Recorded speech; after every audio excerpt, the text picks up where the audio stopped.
In this episode, we look at grade 6 science, plants, animals, and adapting to their environments. Hi, boys and girls.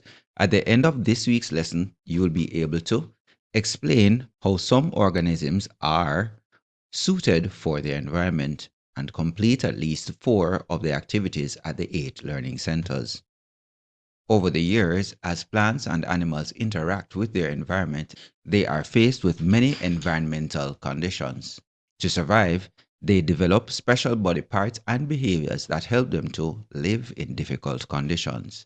These conditions can include the terrain of the land, the presence of predators, food sources, and weather. The following are ways in which plants and animals adapt to their environments. 1. Predators. Snowshoe hares change their fur from brown to white in the winter. This helps them blend in with the snow so predators can't see them easily. 2. Weather. Monarch butterflies migrate or travel to warmer places during cold weather to stay alive. Terrain. Mountain goats have rough pads on their feet that help them grip steep and rocky slopes so they don't slip. 4. Food. Camels have tough, leathery tongues that allow them to eat thorny plants without getting hurt. Engage. Discuss how animals in your environment develop special body parts and behaviors to stay alive. All right, one thing that we can think about in terms of the behavior would be, for example, there are some animals that are nocturnal, so they only come out at night to reduce the contact with animals that may want to eat them. Explore. It says access the internet, download and view videos on how plants and animals develop special body parts and behaviors that help them to live in difficult conditions. Explain. Here we have figure 1, and figure 1 says complete figure 1 by writing beside each number an animal that adapts to each condition in the environment.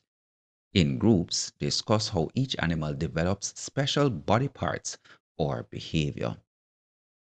Let's look at predator. I'm thinking of a lion. For example, they have that color um, that allows them to blend in with the grass. Okay, so that would be, the way that their body is. Terrain, we have the mountain goat. Okay, so the mountain goat, we spoke about that one already. They have the special pads that allow them to grip the mountain. These natural-born mountaineers make it look like a walk in the park. But imagine what it's like for a kid going up there for the very first time. He has no choice but to follow his mother. A fall would mean certain death. But step by step, he discovers he has an amazing grip. The higher he goes, the more vertical the face. Now his survival depends on his innate superpower. Soft, rubbery soles mold around even the tiniest ridges, locking them inside the hard edge of the hoof. He balances, every step on a knife edge. It's exhausting work for one so young. Just in time, his mother notices. She gives him a chance to recharge. A 5-minute power nap. 150 feet up. Finally, he reaches his goal. 20% of concrete contains salt, and water seeping through the dam brings it to the surface. It may not look like much, but this mineral lick is crucial for the kid to grow up strong. Muscles and nerves replenished, his epic ascent is complete.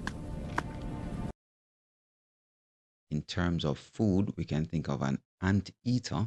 Okay, so The anteater has a long, sticky tongue that can go into the nest and to pull the ants out.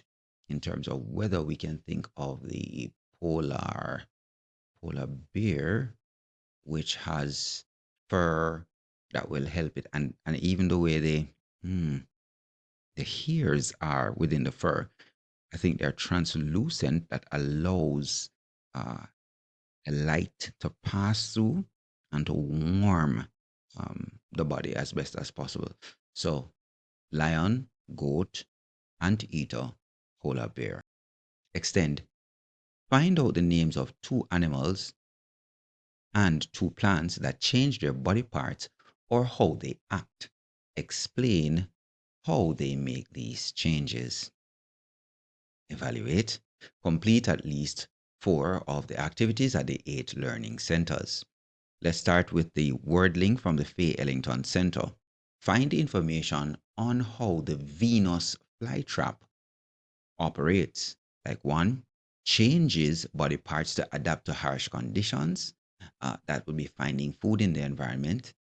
2, how it digests insects. So I will leave a link to that, a quick video on that one in the description below.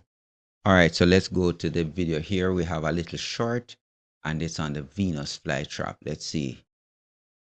All right, hold on. Let's restart the video. Let's go back. All right, so let's go to the video now and look at the Venus flytrap.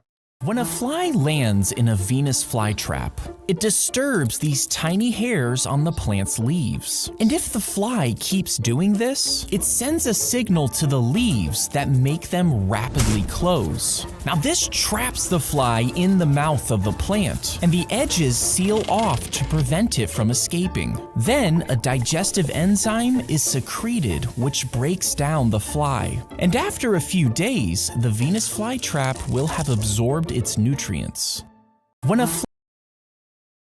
So that would have been how the Venus flytrap would operate, its behavior, its body parts, or the parts of the plant that allow it to survive in its environment. All right.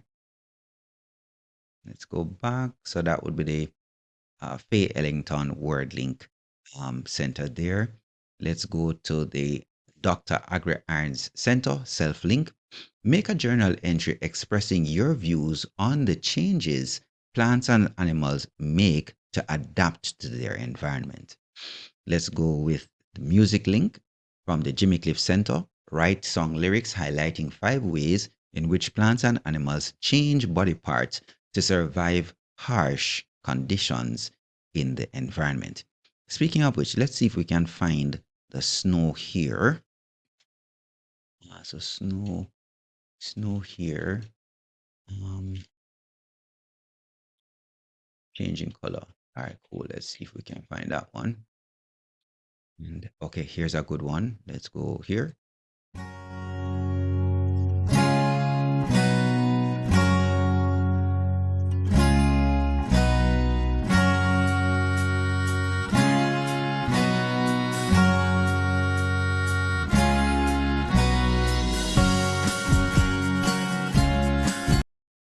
So we can see the definite change there. Okay.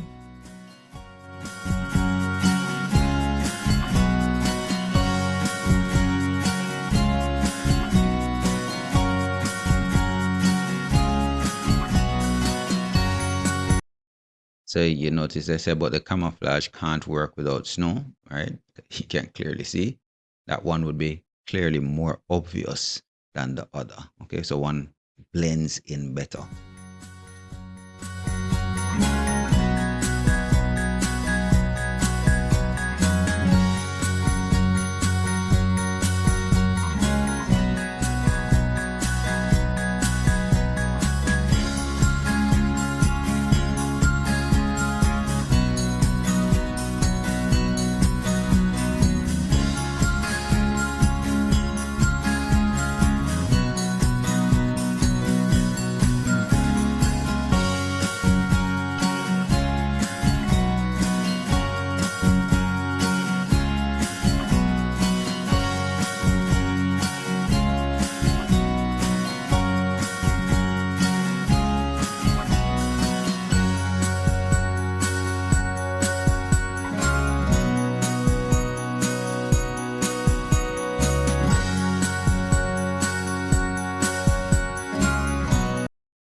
So that's the general idea. Let's get back to this then.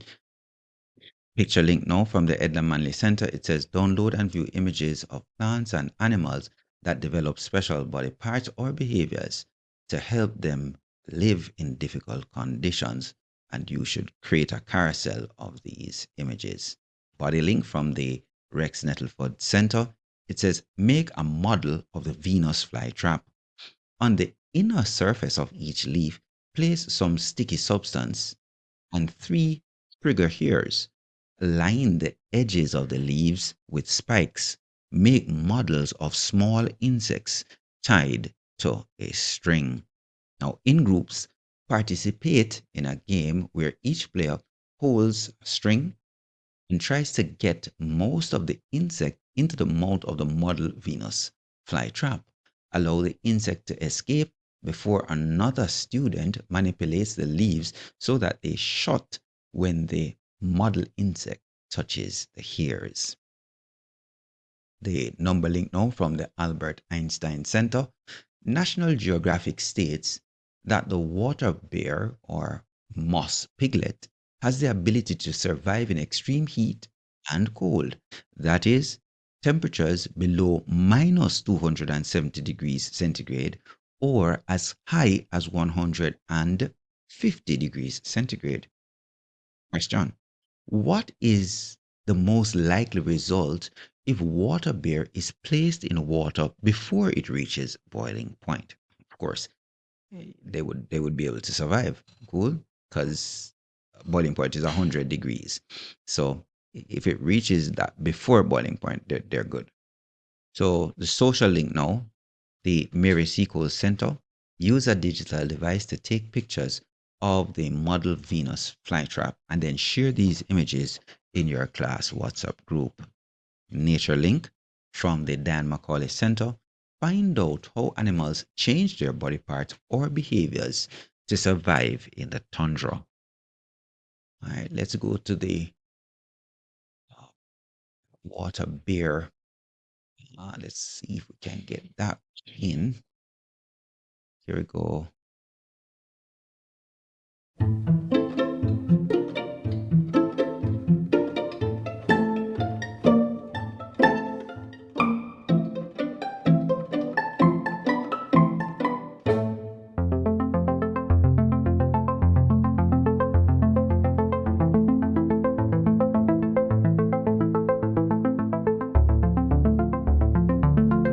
Water bear or moss piglets.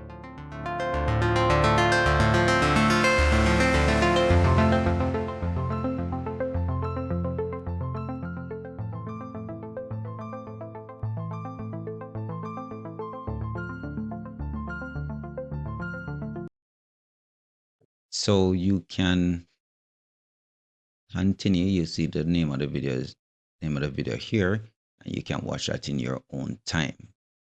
So in this episode, we were looking at plants and animals adapting to their environments. Take the time, go over this as much as you need so that we're better able to answer those questions when we're in class. Take care. We'll see you in the next episode.